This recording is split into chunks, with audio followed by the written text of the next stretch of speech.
ప్రేమగల తండ్రి, పరిశుద్ధమైన దేవ, నమ్మకమైన నాయన నీకు వందనం చెల్లిస్తా ఉన్నాను తండ్రి. అదే కాలంలో ఈ రీతిగా నీ ప్రజలతో నీ పాసనకి రాగలటకు నాయన నీవిచ్చిన కృపకై హృదయపూర్వకంగా వందనాలు తండ్రి. స్తోత్రములయ్యా. నమ్మదగిన దేవుడు నేటికి సజీవంగా ఉంచును. అందుకే కృతజ్ఞతలు తండ్రి. ఇచ్చిన గొప్ప రక్షణ, విలువైన రక్షణ, నిత్య రక్షణ బట్టి హృదయపూర్వకంగా వందనాలు. ఉచితంగా తండ్రి నీ ప్రాణం దారిపోసి నాకు ఇచ్చినావు తండ్రి.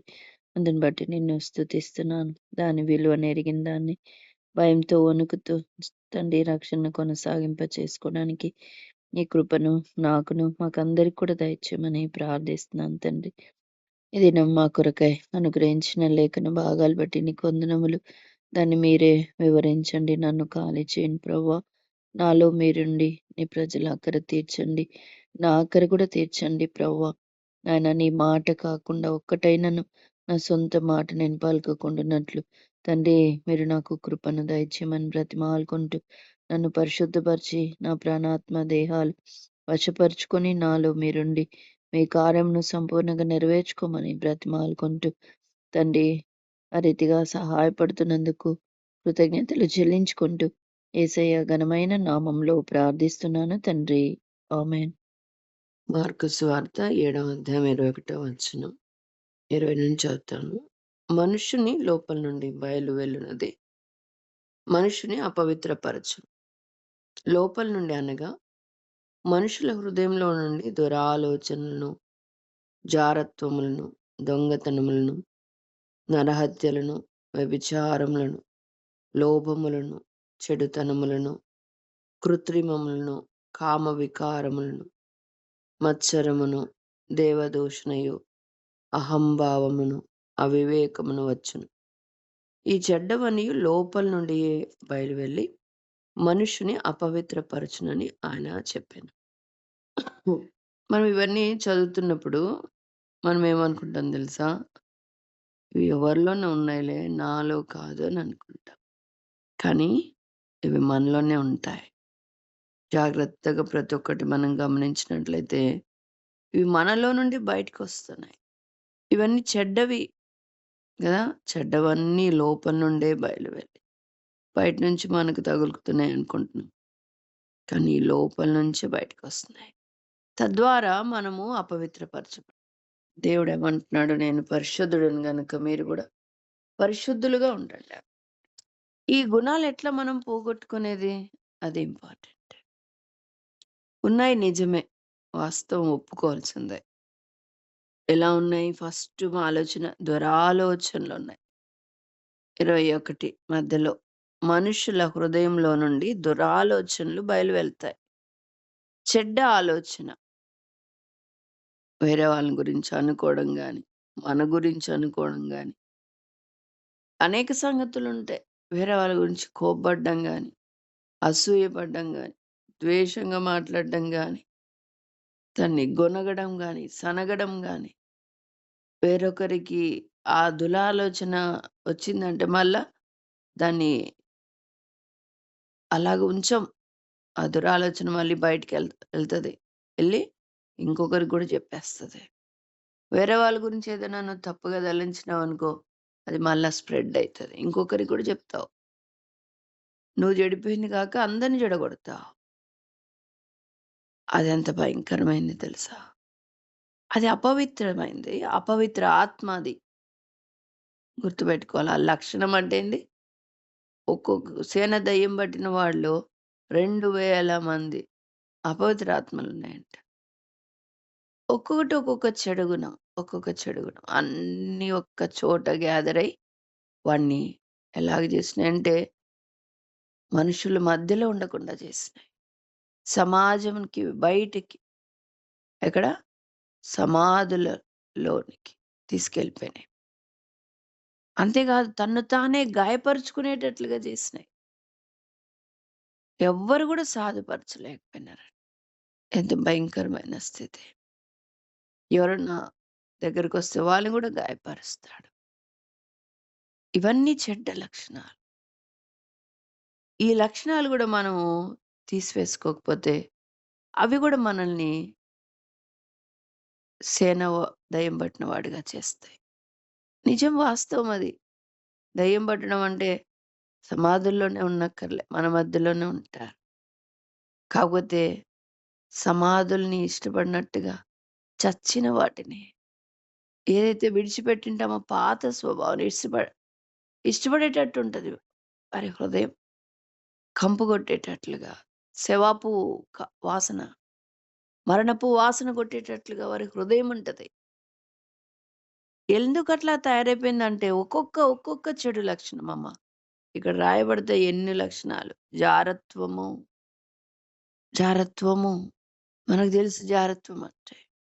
తర్వాత దొంగతనాలు, చిన్నది గాని, పెద్దది గాని, జాబ్‌లో పని చేస్తున్నాం మనం. మనది కానిది గాని, అది గవర్నమెంట్‌దైనా గాని, ఏదైనా గాని, పక్కన వాళ్ళది గాని, అక్కడక్కడ పని చేస్తున్నాం. ఏదైనా గాని, దొంగతనమే కాదని చెప్పగలవా? ఇవన్నీ మన లోపల నుండి బయటకొచ్చేస్తున్నాయి. ఇంకా ఏంటంటే నరహత్యలు. నరహత్యలు. అంటే నరహత్య ఏం చేస్తాం? చంపం మనం కదా! చంపం గాని మనుషుల్ని ఏం చేస్తాం? ద్వేషిస్తాం. ప్రేమించలేం. కొంచెం మనకు నచ్చలేదంటే అయిపోయామింక. వాళ్ళ మీద ద్వేషం పెట్టుకుంటాం. యేసుప్రభు ఎలా పెట్టుకున్నాడు? తన మీద ఉమ్మేస్తున్నా, కొడుతున్నా, చంపాలని ప్రయత్నిస్తున్నా, ఎగతాళి చేస్తున్నా, ఇంకా ఇష్టం వచ్చినట్లు యేసుప్రభుని కొరడాలతో కొడుతున్నా, మేకులతో కొడుతున్నా, రక్తమంతా చిందిస్తున్నా. కానీ వాళ్ళ కొరకు ప్రభు ప్రార్థన చేస్తూ వచ్చినాడు. మొదటి యోహాను పత్రిక 3వ అధ్యాయంలో నరహంతకులంటే ఎవరు? 15వ వచనం. తన సహోదరుని ద్వేషించువాడు నరహంతకుడు. ఏ నరహంతకుని అందును నిత్య జీవం ఉండదు. అర్థమైతుందా? ఈ అపవిత్రమైనటువంటి దురాత్మలు కలిగిన మనలో నిత్య జీవము ఉండదు. అనేక సార్లు జీవాన్ని కోల్పోయి చచ్చిన వారుగా, హృదయం కఠినమైనట్లుగా, ప్రార్థన కూడా చేసుకోబుద్ధి కాకుండా ఎందుకుంటది అంటే, ఇవన్నీ అపవిత్రాత్మను మనలో చేరుకుని ఉంటాయి ఒకదాన్నొకటి. ఏదో ఒక్కదానికి లెబ్బా ఇది ఆమెను ద్వేషిస్తే ఏముంది? అదొకటి నీ హృదయంలో పెట్టుకొని మిగతావన్నీ లేవనుకో చెడు గుణాలు. అదొక్క అపవిత్ర ఆత్మ చాలు. మిగతా వాటినన్నిటిని లోపలికి ఆహ్వానిస్తదది. అది ఒక్కటే ఉంటే నువ్వు ఏదో ఒక దినాన దాన్ని బయటికి పారద్రోలుతావు గదా! దానికి బాగా తెలుసు. అందుకే అదేం చేస్తదంటే, మరొక గుణాన్ని, మరొక చెడు గుణాన్ని నీలోనికి వచ్చేటట్లుగా అది నిన్ను సిద్ధపరుస్తది. కాబట్టి వీటన్నిటిని మొదట్లోనే మనం నరికేయాలి. ఈ యొక్క నరహత్యలంటే ఏం జూసినాం? సహోదరుని ద్వేషించడమే నరహత్య. అదే గదా! నరహంతకుడు. అంటే హత్యలు జేస్తున్నాం మనం. వ్యభిచారములు, లోభం. వ్యభిచారం అంటే మోహపు చూపే వ్యభిచారం అని జెప్తారు. మత్తయి సువార్త 5వ అధ్యాయం. అంటే అది హృదయంలోంచి ఒస్తుంది. ఇంకా లోభములు. లోభం అంటే పిసినారితనం. చేయి చాపలేని స్థితి. సామెతల గ్రంథంలో ఒకటుంటది. వెదజల్లి అభివృద్ధి పొందిన వారు గలరంట. తగిన దానికంటే తక్కువగా ఇచ్చి లేమికి వచ్చిన వారు గూడా కలరు. అలాగా ఇవ్వాల్సిన చోట ఇవ్వకుండా బిగబట్టేస్తాం. ఆ కొంచెం మనకు మిగిల్చడం వల్ల మనకేదో మేడ మిద్దెలొచ్చేసినట్టుగా. అక్కడే మనం ఆశీర్వాదాన్ని కోల్పోతాం. ఆయన నామమున ఆయన శిష్యులని గిన్నెడు చన్నీళ్ళిచ్చినా గూడా వారు దాని ప్రతిఫలం పొందుకుంటారని జెప్తాడు. కాబట్టి లోభత్వం గూడా మనలో ఉండగూడదు. తగినది ఎంతివ్వాలో అంతివ్వాలి. అంతే. నీకు తక్కువైనా పర్లేదు. ఓ చోట ఉంటది అపోస్తలుల కార్యంలో ఉంటది గదా! వారు కడుబీదలంట. అయినప్పటికిని వాళ్ళ దాతృత్వము గొప్పది అంటాడు. కడుబీదలు. బీదవాళ్ళు గూడా గాదు. కడుబీదలంటే చూడండి. కానీ ఇచ్చే విషయంలో మాత్రం వాళ్ళు ధనవంతులే. ఆ గుణం ఎట్లాంటిదంటే, ఆ మాట చూద్దామా? అపోస్తలుల కార్యాలు. మాసిదోనియా వాళ్ళనుకుంటా. ఎవరికైనా ఐడియా ఉంటే చెప్పండమ్మా. హ్మ్. నిరుపేదలు అని రాస్తున్నాడిక్కడ. రెండవ కొరింథీలు 8వ అధ్యాయము హ్మ్. 2వ వచనం. ఏలనగా వారు బహు శ్రమ వలన పరీక్షింపబడగా అత్యధికముగా సంతోషించిరి, మరియు వారు నిరుపేదలైనను వారి దాతృత్వము బహుగా విస్తరించింది. చూసారా? వారెలాంటి వాళ్ళంట? పేదలు గూడా గాదు, నిరుపేదలు. అంటే వాళ్ళు సమృద్ధిలో ఇవ్వట్లే. మా దగ్గర గూడా లేదండి. ఉంటే ఇచ్చేవాళ్ళమంటాం మనం. వాళ్ళ సమృద్ధిలో వాళ్ళివ్వట్లే. వారు లేమిలో ఇస్తా ఉన్నారు. నిరుపేదలు, నిరుపేదలు. అది లోభత్వం కాదనమాట. లోబులుగా మనం ఉండకూడదు. దేవుడే ఇచ్చినాడు దేవుడికే అన్నట్టుగా మనం జీవించాలి. చాలా సార్లు మనం దశమ భాగం వరకు గిరిగీసుకొనుంటాం. కొన్నిసార్లు అది గూడా ఇయ్యం. మనం ఇచ్చేది ఇయ్యము. కానీ దేవుని దగ్గర నుంచి రావాల్సింది మాత్రం రావాలా, రావాలా, రావాలని ప్రార్థన చేస్తాం. ఇవన్నీ మనం చేస్తా ఉండాల. ఒక చోట అంటాడు మలాకీలోన, మీరు ఆ దశమ భాగం ఇచ్చి నన్ను శోధించండి. అప్పుడు ఆకాశము వాకిళ్ళు విప్పి పట్టజాలని దీవెనలు కుమ్మరిస్తానంటాడు. అనేక సార్లు మనం ఇవ్వవలసింది గూడా ఇవ్వకుండా బిగబట్టుకొని ఉంటాం. తద్వారా ఆశీర్వాదాలు గూడా ఆగిపోయి ఉంటాయి. నష్టం వస్తా ఉంటది. కొంతమంది ఇంకా దేవునిలో ఆత్మీయంగా ఎదుగుతున్న వాళ్ళు ఇంకేం జేస్తారంటే, దానికంటే అధికంగా ఇస్తారు. 20%, 30% అట్లాగా. ఇచ్చే కొద్దీ నువ్వెంతిస్తావో, ఏ కొలతతో కొలుస్తున్నావో, అదే కొలత నీకు గూడా కొలవబడతది. అలాగా లూకా సువార్తలోనే ఉంటది.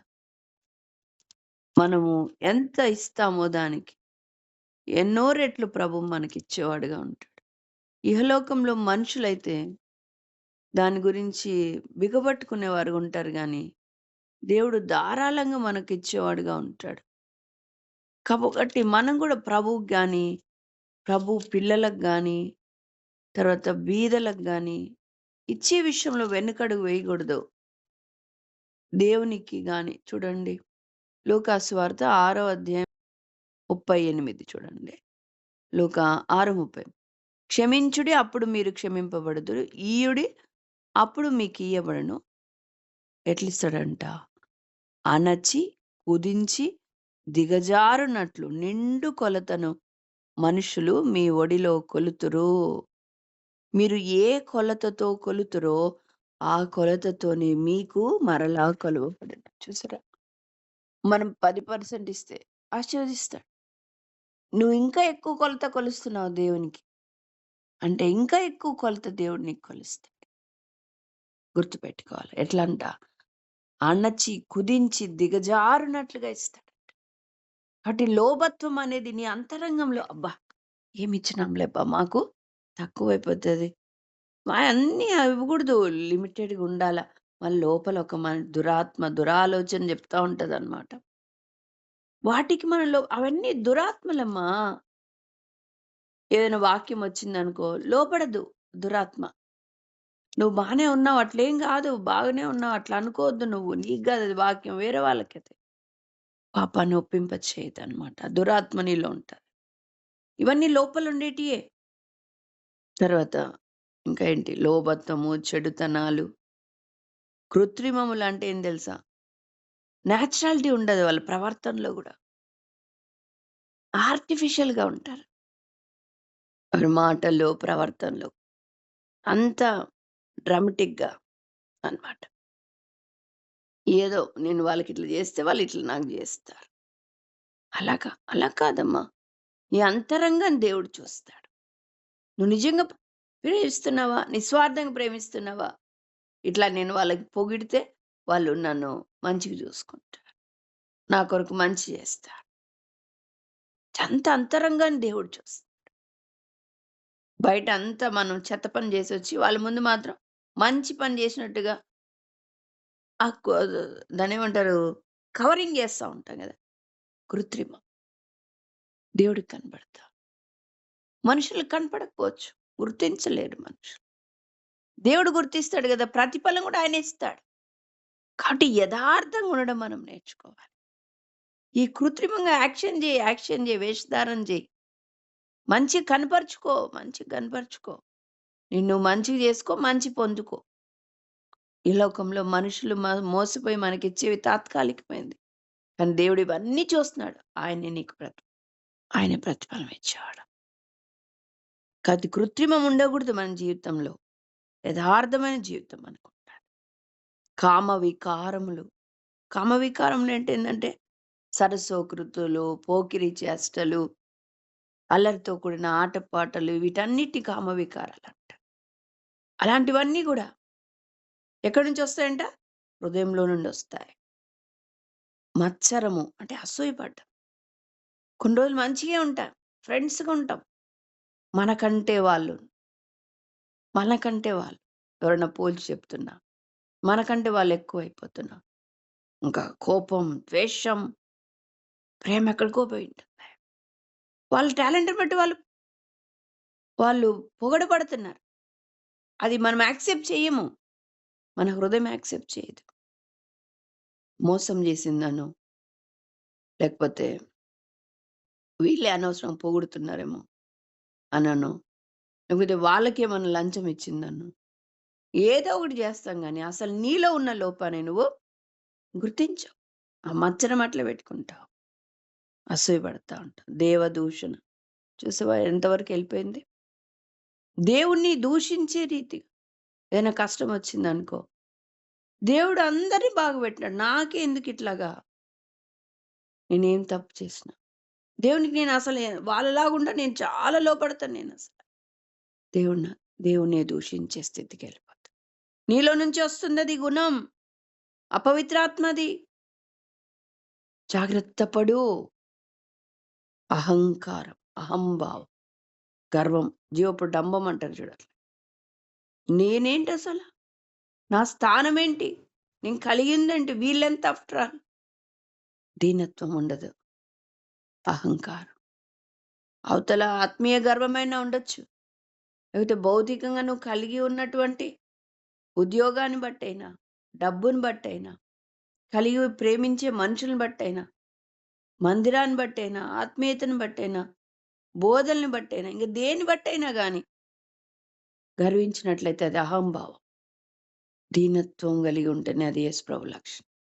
నువ్వెన్నైనా కలిగి ఉండు గాని ఏం కలిగి ఉండాలి? దీనత్వం.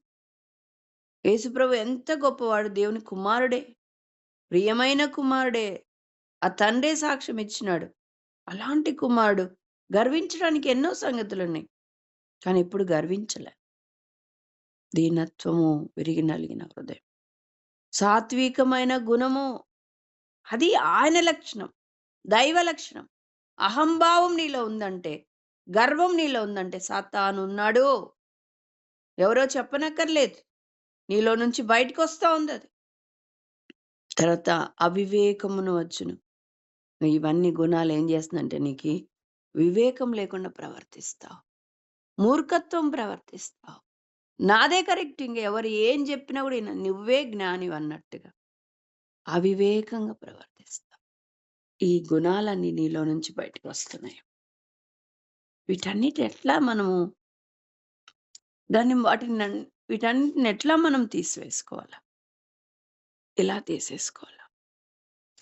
అది చాలా ఇంపార్టెంట్. ఈ గుణాలు లేవని చెప్తామా? ఖచ్చితంగా ఉన్నాయమ్మా, ఖచ్చితంగా ఉన్నాయి. తర్వాత వివేకముకి మనము యోబు గ్రంథము 28వ అధ్యాయం 28వ వచనం. యెహోవాయందు భయభక్తులే జ్ఞానమనియు దుష్టత్వము విడుచుటయే వివేకమనియు ఆయన నరులకు సెలవిచ్చెను. వివేకం అంటే ఏంటి? దుష్టత్వాన్ని విడిచిపెట్టడం వివేకం. మంచి చెడు ఇది విచక్షణ కలిగి చెడ్డతనాన్ని విడిచిపెట్టడం వివేచన. అవివేకులుగా ఉంటారంటే ఏమని అర్థము? చెడ్డతనాన్ని విడిచిపెట్టకుండా దాన్నే పట్టుకొని ఉంటారు. అదే మంచిది అనుకుంటావు, అదే నిన్ను గ్రేట్‌గా చేస్తదని అనుకుంటావు. అట్లాగా. అయితే ఇన్ని దురాత్మలన్నీ ఎక్కడున్నాయి? నీలోనే ఉన్నాయి. నీలో నుండే బయటకొస్తున్నాయి గనుక నిన్ను అవి అపవిత్రపరుస్తా.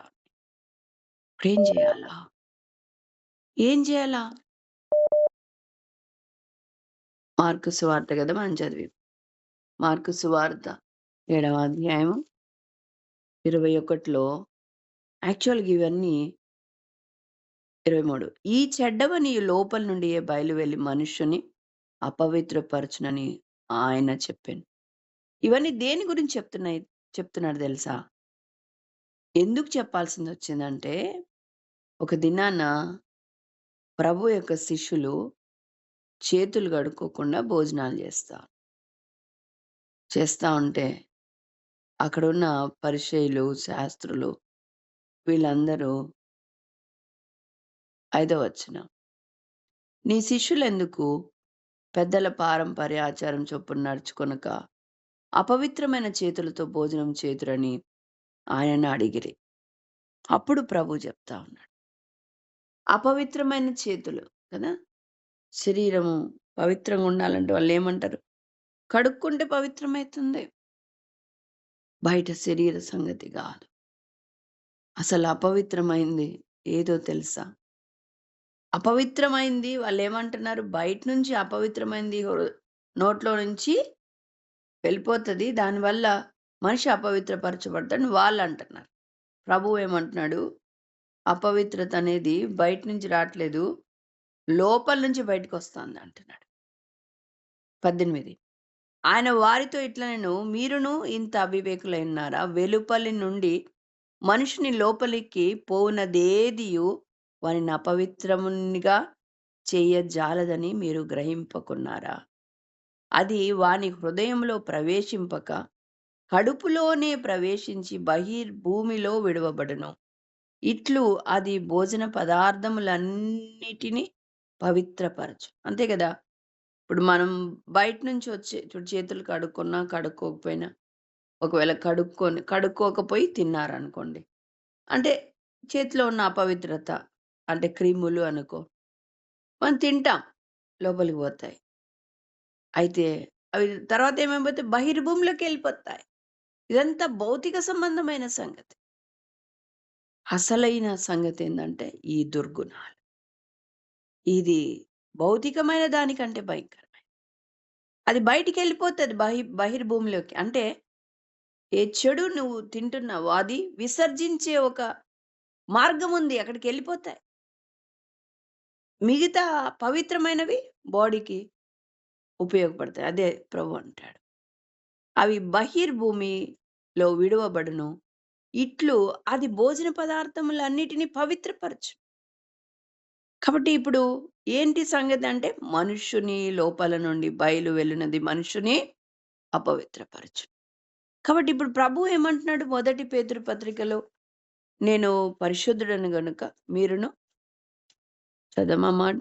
మొదటి పేతురు పత్రిక మొదటి అధ్యాయము 14వ వచనం. నేను పరిశుద్ధుడనై ఉన్నాను గనుక మీరును పరిశుద్ధులై ఉండుడని వ్రాయబడి ఉన్నది కాగా, మీరు విధేయులగు పిల్లలై మీ పూర్వపు అజ్ఞాన దశలో మీకుండిన ఆశలను అనుసరించి ప్రవర్తింపక, మిమ్మును పిలిచిన వాడు పరిశుద్ధుడై ఉన్న ప్రకారం మీరును సమస్త ప్రవర్తన యందు పరిశుద్ధులై ఉండుడి. చూసారా? అన్నిటి యందు పరిశుద్ధులుగా, సమస్త ప్రవర్తన యందు పరిశుద్ధులుగా. ఇప్పుడు అట్లా ఆత్మీయంగా నువ్వు ఉండాలి అనంటే ఏది అడ్డమొస్తదో తెలుసా? చూద్దామా? గలతీయులకు రాసిన పత్రిక 5వ అధ్యాయము 17వ వచనం. అంటే దేవుడు ఆత్మానుసారంగా నువ్వు బ్రతకాలి అంటాడు. రోమా 8లో కూడా. ఆత్మానుసారమైన మనస్సు జీవము. 6వ వచనం. ఆత్మానుసారమైన మనస్సు జీవమును సమాధానమునైనది. ఏలైనగా శరీరానుసారమైన మనస్సు దేవునికి విరోధమై ఉన్నది. అది దేవుని ధర్మశాస్త్రమునకు లోబడదు, ఏమాత్రమును లోబడనే. అట్లా ఉంటాడు. శరీరానుసారమైన మనస్సు లోబడదు. ఆత్మానుసారమైన మనస్సు అయితే జీవం సమాధానమైన. కాబట్టి ఈ ఆత్మ శరీరం ఒకదానికొకటి విరోధంగా ఉంటాయి. అది ఆ మాట చెప్తాడు చూడండి. గలతీ 5:17లో చదవండక్క. శరీరము ఆత్మకును, ఆత్మ శరీరమునకును విరోధముగా ఆపేక్షించును. ఇవి ఒకదానికొకటి వ్యతిరేకముగా ఉన్నవి కనుక మీరేవి నిశ్చయింతురో వాటిని చేయకుందురు. కాబట్టి ఎంత చక్కగా చెప్తా ఉన్నాడు చూడండి. ఈ ఆత్మ శరీరం ఒకదానికొకటి విరోధంగా అపేక్షిస్తాయి. ఒక్క చోట ఉండలేవు. అవి ఫ్రెండ్స్ ఎట్టి పరిస్థితుల్లో కాలేవు. ఇప్పుడు శరీరం అంటే మీరు ఏది చేయాలని అనుకుంటారో ఆత్మ ద్వారా అది చేయలేరు. ఎందుకంటే శరీరం అనేది అడ్డమొస్తది. ఎలాగ మరి? ఇప్పుడు ఇవన్నీ శరీర క్రియలు ఇప్పుడు మనం చదివిన సంగతులను. ఎలాగా శరీర క్రియలు నశించాలా? ఆత్మానుసారంగా ఎట్లాగ మనం నడుచుకోవాలా? 16వ వచనంలో అంటాడు, నేను చెప్పినదేమనగా ఆత్మానుసారంగా నడుచుకోండి. అప్పుడు మీరు శరీరేచ్ఛలను నెరవేర్చరు. కాబట్టి ఆత్మ చెప్పే సంగతుల్ని మనం గైకొని దాని ప్రకారంగా మనం నడుచుకున్నప్పుడు శరీరేచ్ఛల్ని మనం నెరవేర్చం. కాబట్టి ఇవన్నీ ఒకదానికొకటి విరుద్ధం. ఇంకా ఆ శరీర క్రియల గురించి ఇంకా 19వ వచనంలో చెబుతాడు చూడండి. మళ్ళీ ఒకసారి చదువుతా గుర్తు చేసుకుందాం. మనలో ఏవే దుర్గుణాలనేవి ఉన్నాయి. శరీర కార్యములు స్పష్టమైన అవేవనగా జారత్వము, అపవిత్రత, కాముకత్వము, విగ్రహారాధన, అభిచారము, ద్వేషము, కలహము, మత్సరము, క్రోధము, కక్షలు, భేదములు, విమతములు, అసూయలు, మత్తతలు, అల్లరితో కూడిన ఆటపాటలు మొదలైనవి. వీటిని గురించి నేను మునుపు చెప్పిన ప్రకారం ఇట్టి వాటిని చేయువారును దేవుని రాజ్యం స్వతంత్రించుకొనరని మీతో స్పష్టముగా చెప్పుచున్నాను. ఎంత చక్కగా చెప్తున్నాడు, స్పష్టంగా చెప్తాడు, ఏం డౌట్ చే. ఇదంతా గలతీ సంఘానికి రాస్తా. సంఘంలో అంటే ఒక సంఘం నువ్వు రక్షించబడినావు, సంఘంలో చేర్చబడినావు. బాప్తిజం తీసుకుంటేనే కదా సంఘంలో ఒక అంగంగా చేర్చబడినట్టు లెక్క. అలాగే సంఘంలో ఒక అంగంగా నువ్వు ఉన్నావు. అయినప్పటికీ నీలో ఈ దుర్గుణాలు గన ఉన్నట్లయితే ఏమంటా ఉన్నారు? దేవుని రాజ్యమును స్వతంత్రించుకొనరు. ఎట్లాగా మరి? ఎట్లాగా మరి? అందుకని ఈ యొక్క దుర్గుణాలన్నీ కలిసి మనల్ని ఏం చేస్తాయంటే భ్రష్టులనుగా చేస్తాయి. భ్రష్టులుగా చేస్తాయి. వాటిని వదిలించుకోకపోతే. అపోస్తలుడైన పౌలు కూడా మాట్లాడుతా ఏమంటాడంటే, నేను భ్రష్టుడన ఉండకుండునట్లు నా శరీరమును నేను నలుగగొట్టుకొనుచున్నాను అనే మాట మాట్లాడతాడు. కొరింథీయులు రాసినటువంటి మొదటి పత్రిక 9వ అధ్యాయము 27వ వచనం. గాలిని కొట్టినట్లు నేను పోట్లాడటం లేదు గాని, ఒకవేళ ఇతరులకు ప్రకటించిన తర్వాత నేనే భ్రష్టుడనైపోదునేమో అని నా శరీరమును ఏం చేస్తా ఉన్నాడు? నలుగగొట్టి దాన్ని లోబరుచుకొనుచున్నాడు. అర్థమైతా ఉందా? ఈ శరీరేచ్ఛలను మనము జయించాలా ఆత్మ ద్వారా. అంటే ఏం చేస్తా ఉన్నాడు అంటే శరీరమును నలగొడుతున్నాడు. దేవుడు నేటి దినాన మనకు చూపుతున్న మార్గం ఇది. ఊరికే ప్రార్థన చేస్తే సరిపోలేదు. పౌలుకు కూడా ఏమైంది? శరీరము నలగొట్టుకోవాలా. ఇంకా ఇక్కడే చెప్తాడు అనుకుంటా. 2వ కొరింథీ 4వ అధ్యాయం 4వ అధ్యాయము 16వ వచనం. కావున మేము అధైర్యపడము, మా బాహ్య పురుషుడు కృషించుచున్నను, ఆంతర్య పురుషుడు దినదినము నూతన పరచబడుచున్నాడు. బాహ్య పురుషుడు అంటే శరీరము, ఆంతర్య పురుషుడు అంటే ఆత్మ. ఇప్పుడు బాహ్య పురుషుడు కృషించుచున్నను అంటే ఇప్పుడు మనం నల్లగొట్టుకున్నప్పుడు మన బాహ్య పురుషుడైన అంటే మన శరీరం ఏం చేస్తుందంటే కృషించిపోతుంది. అంతే కదా. శరీరాన్ని నల్లగొట్టుకుంటే ఆచమచ్చ ఇంతలా ఉన్నోళ్ళు ఇంత సన్నగా అయిపోతారు కదా. ఉపవాసాలు చేసి శరీరాన్ని నల్లగొట్టుకోవాలంటే సన్నగా అయిపోతారు. కొన్నిసార్లు దానియేలు గాని చూస్తే ఉపవాసం ఉంటాడు 21 దినాలు. ముఖము వికారం అయిపోయిందంట. మామూలుగా అది అట్లా అయిపోతుంది. ఉపవాసం అంటే అట్లా అయిపోతుంది. అయినప్పటికీ ఈ శరీరము కృషించుచున్నను ఆ మాట రాస్తాడు చూడండి. ఈ బాహ్య పురుషుడు కృషించుచున్నను, అవసరమైంది ఆంతర్య పురుషుడు ఆత్మ. ఆంతర్య పురుషుడు దినదినము నూతన పరచబడుచున్నాడు. అది మనం నేర్చుకోవాలమ్మా. అది మనకు కావాలి. ఎందుకంటే ఆత్మానుసారంగా నడిస్తేనే ఈ శరీర క్రియలన్నింటినీ చంపగలుగుతాం. మీరు ఇందాక చదివాం కదా గలతీలో, ఆత్మానుసారంగా మీరు నడిస్తే శరీరేచ్ఛలను నెరవేర్చరు. ఇంకా రోమాలో కూడా ఉంటుంది, మీరు ఆత్మ చేత శరీర క్రియలను మీరు చంపిన ఎడల మీరు బ్రతుకుతారు అంటాడు. అంటే మీరు లేకపోతే చస్తారు. ఈ శరీర క్రియలు మేము చంపేస్తాయి. భౌతికంగా ఆత్మీయంగా మొదట్లో చంపేస్తాయి, తర్వాత అది కూడా భౌతికంగా కూడా చంపేస్తాయి. చెడుతనమే నిన్ను సంహరిస్తుంది. 34వ కీర్తన అనుకుంటా. చెడుతనము భక్తిహీనులు సంహరిస్తుంది. సంహరిస్తదంట. ఎవరో కాదు చంపేది. వాళ్ళ చెడ్డ క్రియలు వాళ్ళని చంపుతాయి. ఈ చెడ్డ క్రియలు మనం చంపకుండున్నట్లు. మన ఆత్మీయ జీవితాన్ని చంపకుండున్నట్లు. భౌతికంగా గూడా ఇవి మనల్ని నశింప చేయకుండున్నట్లు. వాటిని మనం చంపాలా. ఉన్నీలే, ఉన్నీలే అనుకుంటుంటే అవే నిన్ను చంపుతాయి. వాటిని చంపాలంటే ఆత్మీయంగా నువ్వు బలపడాల. అంటే భౌతికమైన ఈ యొక్క శరీరము నలగొట్టబడాల. ఆత్మ బలపడాల. నూతనపరచ.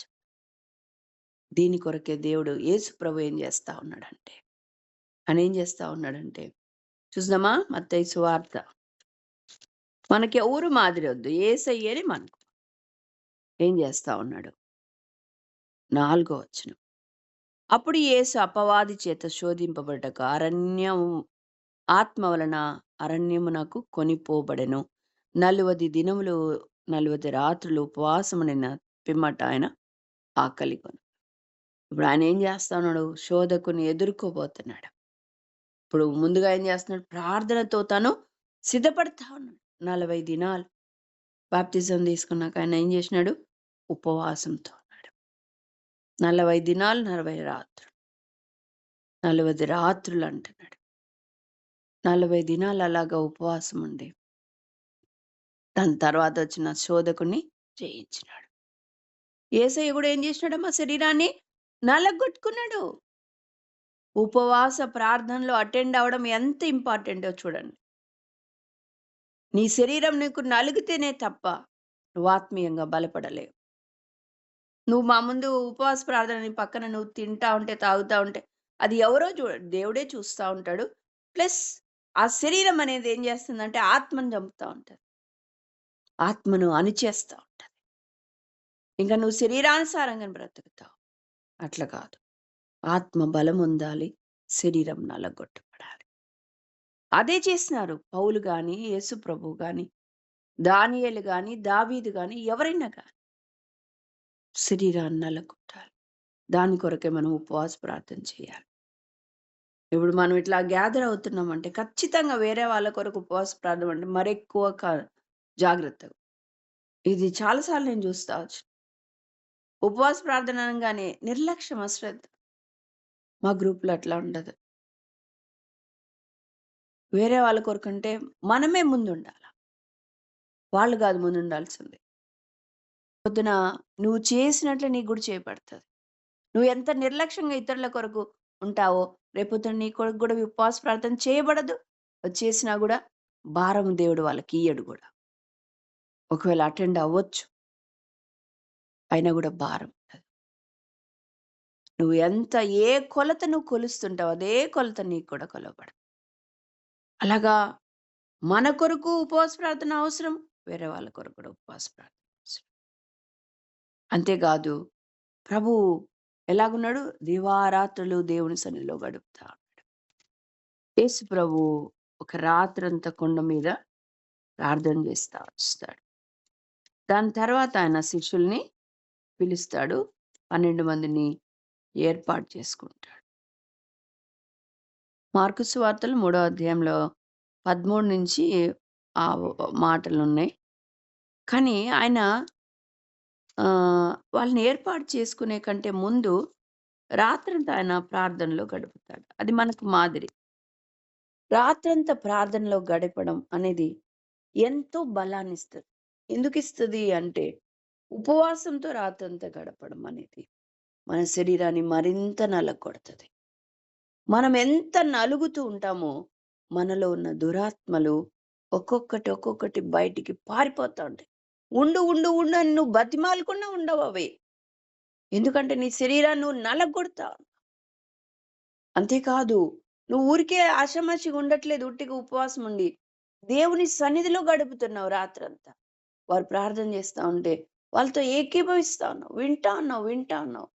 అంతే నీలో నుంచి నీకే కొన్నిసార్లు ఆ ప్రెజెన్స్ తెలిసిపోతుంది. మనలో నుండి సంథింగ్ బయటికి వెళ్ళిపోతా ఉన్నట్టుగా నేనైతే ఇది ఫీల్ అవుతా. అలాంటివి అంటే ఆయా లక్షణాలు ఇందాక చూసాం కదా, చెడు లక్షణాలు ఉన్నాయి మనలో. అవన్నీ పోవాలంటే నలగొట్టబడాలి మన శరీరం. అలాగా హోల్ నైట్లో మనం రాత్రంతా మేలుకొని మెలకువగా అన్ని ప్రార్థనలు వింటూ ఉంటే ఆ యొక్క దురాత్మలన్నీ దూరపోతా ఉంటాయి. మనం ఏం చేస్తాం తెలుసా? వేరే వాళ్ళ కొరకు ప్రార్థన చేసినప్పుడు ఏకీభవిస్తాం అంతే. ఒకసారి మనం చేస్తాం, మిగతా వాళ్ళందరూ చేస్తున్నాక మనం ఏకీభవిస్తాం. ఏకీభవిస్తుండగా ఒక్కొక్కటి ఎంతో తేలికైపోతుంది. ఉదయాన్ని చూడండి, మీ శరీరం తేలికైపోతది. దానికంటే ముఖ్యంగా మీ ఆత్మ ఎంతో ఉల్లాసంగా ఉంటుంది. ఆత్మ ఎంతో బలమొంది ఉంటుంది. శరీరం నలిగిపోతది గానీ, ఆత్మకెంతో బలం ఉంటది. అంతేకాదు, దేవుడి స్వరం పక్కనే మాట్లాడుతున్నట్టుంటది. ఫలానా తప్పు చేయబోతుండగానే చెప్పేస్తాడు, రాంగ్ తల్లి అటు వెళ్ళొద్దు. అంతకుముందు వినలేక ఉండిపోయింది గదా! ఇప్పుడు చక్కగా వినగలుగుతావు. ఎందుకంటే నీ శరీరం నలిగిపోయింది. దాని ప్రభావం పోయింది. నలగొట్టబడింది. శరీరం మొత్తం పోలే. నలగొట్టబడింది. దాన్ని అణిచేసినావు ఆత్మ ద్వారా. కాబట్టి ఆత్మ చెప్పే సంగతులు బాగా వినపడతాయి. దేవుడు చెప్పే సంగతులు. స్పష్టంగా వినగలుగుతావు. అనేకులకు నువ్వే చెప్పగలుగుతావు గూడా. నువ్వేం తప్పు చేస్తున్నావు క్లియర్‌గా చెప్తాడు. కొన్నిసార్లు ఒక రాంగ్ రూట్‌లో ఎళ్తుంటే ఆపేస్తాడు. చాలా కంట్రోల్ చేస్తాడు నిన్ను. పరిశుద్ధాత్మ దేవుడు. కొన్ని సంగతులు ఎవరికో తప్పు జరగబోతున్న నీకు ముందే తెలియపరుస్తాడు. ఎవరికో అపాయం అంటే. ఇవన్నీ ఎందుకంటే నువ్వు ఆత్మీయంగా బలంగా ఉన్నప్పుడే శరీరం నలగొట్టబడినట్టే. కాబట్టి ఈ మాటల ద్వారా మనం సిద్ధపడాలి. మన శరీరం నలగొట్టుకోవడానికి ఎప్పుడూ సిద్ధంగా ఉండాలి. ఈ శరీరం ఎంత నలిగితే, ఎంత నలగొట్టబడితే అంత ఆత్మీయంగా మనం ఉంటాం. అంత విజయవంతమైన జీవితాన్ని మనం పొందుకుంటాం. అసలు మనలో ఏ పాపం చుట్టుముట్టిందో కూడా మనకు తెలీదు. చాలా సునాయాసంగా పాపం చేసుకుంటూ వెళ్ళిపోతా ఉంటాం. ఆ జ్ఞప్తి కూడా లేకుండా ఈ శరీరం మనల్ని అణిచేసింది. ఎప్పుడైతే దాన్ని అణిచివేస్తావో ఆత్మీయంగా నువ్వు అన్ని గ్రహిస్తావు. ఓయమ్మ, ఇంతకాలం ఈ పాపంలో ఉన్నానే, అయ్యో అని దుఃఖపడతా.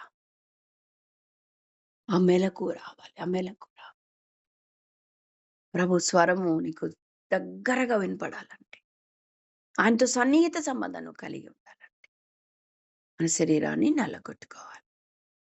ఆ రీతిగా మనం ఉందాం. ప్రభు మనకు మాదిరి ఉంచిపోయినాడు. తాను కూడా మన కొరకై ఆయన సిలువలో చూసినామా, 2 చేతులకు మేకులు, కాళ్ళకి మేకులు, శరీరం అంతా కొరడా దెబ్బలే, రక్తసిక్తం, మాంసపు ముద్దలాగా కనబడుతున్నాడు, రక్తం ముద్దలాగా కనబడుతున్నాడు.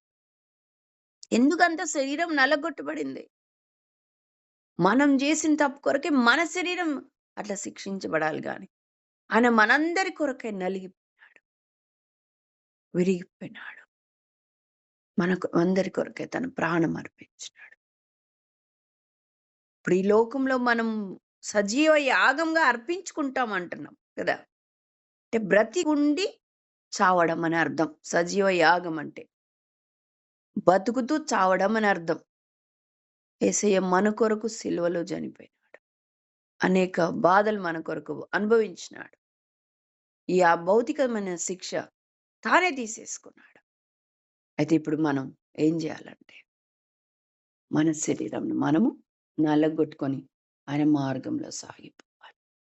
అంత బాధ, అంత శ్రమ మనకు లేదు కానీ మన వంతు మనం సిలువనెత్తుకొని మనం ముందుకు నడవాలి. ఆ రీతిగా ప్రభుని వెంబడించినట్లు, ప్రభుకు లోబడినట్లు దేవుడు మనందరికి కూడా సహాయం చేయను గాక. ఆమేన్. మమ్మల్ని ఎంతగానో ప్రేమించిన మా ప్రియ పరలోకపు తండ్రి, నీకే వేలాది స్థుతులు, స్తోత్రాలు, వందనాలు చెల్లించుకుంటున్నానయ్యా. అవును తండ్రి, మరి ఈ ఉదయకాల సమయమున ప్రభువా, ఆకాశం నా సింహాసనము, భూమి నా పాదపీఠం అని చెప్పిన గొప్ప దేవ, నీ యొక్క విశ్వాసుల మధ్య ప్రభువా నన్ను కూడా జ్ఞాపకం చేసుకున్నందుకు నీకు వేలాది స్థుతులు, స్తోత్రాలు, వందనాలు చెల్లించుకుంటున్నాం నాయన.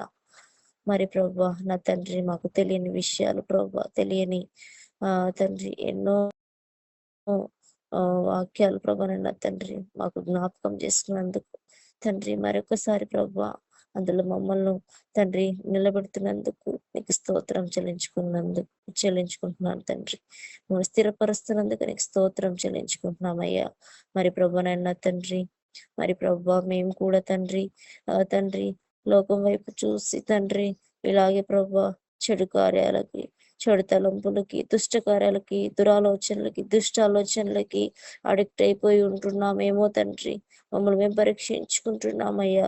ఈ క్షణం నుంచి అలా ఉండకోకుండా ఉండనట్టు సాయం చేయండి. అవును ప్రభా, నీ సహాయం ఉంటే, నిన్ను హత్తుకొని ఉంటే ఈ లోకం వైపు చూడలేము ప్రభా, చూడబోము తండ్రి. అవునయ్యా, మరి మిమ్మల్ని హత్తుకొని జీవించేటకు మాకు సాయం చేస్తురమ్మని వేడుకుంటున్నాం తండ్రి. అవును ప్రభా, మరి ప్రభా లోకపు ఆశలను, లోకపు ఆ ఇచ్చలను తండ్రి వాటిని కలిగి ఉంటే ఎంత నష్టపోతామో, ఎంత నష్టపోగలమో ప్రభా ఆంటీ చెప్పిన వాక్యం ద్వారా తెలుసుకుని ఉన్నామయ్యా. మరి నాయన నా తండ్రి, నీ కృపలు అలా కాకుండా తండ్రి, ఇలా ప్రభా లోకం వైపు చూడకుండా తండ్రి, నిన్ను హత్తుకొని జీవించేటట్టు సాయం చేయండి అయ్యా. నాయన నా తండ్రి, ప్రభా మనుష్యులం కదా తండ్రి, సాధారణమైన మనుషులం కదా ప్రభా నా తండ్రి. ప్రభా మరి నేను నా తండ్రి తొందరగా లోకంలోకి అడిక్ట్ అయిపోయేటువంటి వారం తండ్రి. ప్రభా అలా కాకుండా దైవా నేను నా తండ్రి నిన్ను హత్తుకొని జీవించుటకు, నేను నా తండ్రి నిన్ను కలిగి జీవించుటకు తండ్రి, నిన్ను ధరించుకొనుటకు తండ్రి సాయం చేయండి అయ్యా. అవును ప్రభా, మరి నేను నా తండ్రి దీనులమయ్యా, దరిద్రులము తండ్రి. అవును ప్రభా, నాయన నా తండ్రి ప్రభా మమ్మల్ని మేము నష్టపరుచుకున్న వారం తండ్రి. లోకం వైపు చూసి మమ్మల్ని మేము నష్టపరుచుకునే వారం అయి ఉంటున్నామయ్యా. మరి నాయన తండ్రి కనికరం చూపించండి అయ్యా, మా పట్ల మీ దయ చూపించండి తండ్రి.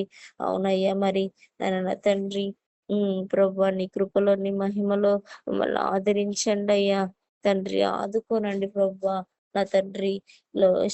లోకపు మా హృదయాల్ని మేము స్థిరంగా ఉంచుకున్నటకు సాయం చేయండి. అవును ప్రభా నా తండ్రి, మా హృదయాల్లో ఎన్నో తండ్రి చెడు ఆలోచనలు, దుష్ట ఆలోచనలు, దురాలోచనలు ఉంటున్నాయి ప్రభా.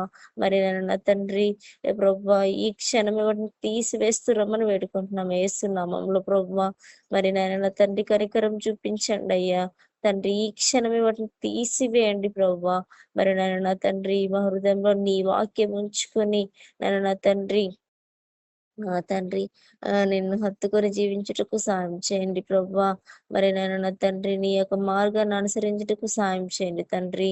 అవును ప్రభా, మరి నేను నా తండ్రి లోకం వైపు చూడకూడదయ్యా, చూడబోకుండా ఉన్నట్లు సాయం చేయండి తండ్రి. మరి ప్రభా నీ యొక్క వాక్యాన్ని తండ్రి ఆయుధంగా ధరించుకుంటూ సాయం చేయండి ప్రభా. నీ యొక్క విశ్వాసమైన డాలను మేము పట్టుకుంటూ సాయం చేయండి. అవును తండ్రి ప్రభా, మరి నా తండ్రి ఈ యొక్క శోధనలు, శ్రమల నుంచి మమ్మల్ని తప్పించండి అయ్యా. అవును తండ్రి లోకపు శోధనలు ప్రభా నన్న తండ్రి, మరి ప్రభా నా తండ్రి నీ కృపలో, నీ మహిమలో తండ్రి వాటి నుంచి మమ్మల్ని తప్పించండి. నా తండ్రి మేము లోకం వైపు చూసి ప్రభా ఈ లోకమైన ఊపిలోకి పడిపోకుండానట్లు సాయం చేయండి దేవా. మరి నా తండ్రి ఎంతైనా నమ్మకమైన దేవుడవు, ఎంతైనా గొప్ప దేవుడవు ప్రభా. నన్ను తండ్రి మమ్మల్ని సపరేట్ గా ఏర్పరచుకున్న దేవుడు అయ్యా. మరి నన్ను నా తండ్రి మాలో కూడా అటువంటి ఆలోచనలు, అటువంటి లోకానికి సంబంధించినవి క్రియలు తండ్రి, ఆ యొక్క దురాలోచన, దుష్టాలోచనలు ఉంటున్నాయేమో ప్రభా. మరి తండ్రి తీసివేస్తూ రమ్మని వేడుకుంటున్నామయ్యా. అది కేవలం నీకు మాత్రమే సాధ్యమవుతుంది తండ్రి. మనుషులమయ్యా అంత తొందరగా వాటిని తీసుకోలేకపోవచ్చు తండ్రి. కానీ ప్రభా నిన్ను కలిగి ఉంటవి ఆటోమేటిక్ గా వెళ్ళిపోతాయని నమ్ముచున్నామయ్యా. అవును తండ్రి ప్రభా, మరి మా తండ్రి నిన్ను కలిగి జీవించుటకు, నీ యొక్క వాక్యమును ధ్యానించుటకు, నీ యొక్క వాక్యమును ధరించుటకు, నీ యొక్క విశ్వాసం అనే డాలను ధరించుటకు సాయం చేస్తారమ్మని వేడుకుంటున్నాం తండ్రి. మరి ప్రభా నన్న తండ్రి నీవే గొప్ప దేవుడు తండ్రి. ప్రభా మాకు ఎన్నో వాక్యాల ద్వారా తండ్రి మాకు తెలియజెప్పినందుకు నీకు వేలాది స్తుతులు, స్తోత్రాలు, వందనాలు చెల్లించుకుంటూ గొప్ప దేవుడు, నిజమైన దేవుడు, తండ్రి దేవుడు అయినటువంటి యేసు అనే ఘనమైన, శ్రేష్టమైన, అద్భుతమైన నామంలో మమ్మల్ని మేము తగ్గించుకుంటూ నీ నామాన్ని మాత్రమే హెచ్చిస్తూ ప్రార్థించడి వేడుకొనిచున్నాం మా తండ్రి. ఆమేన్.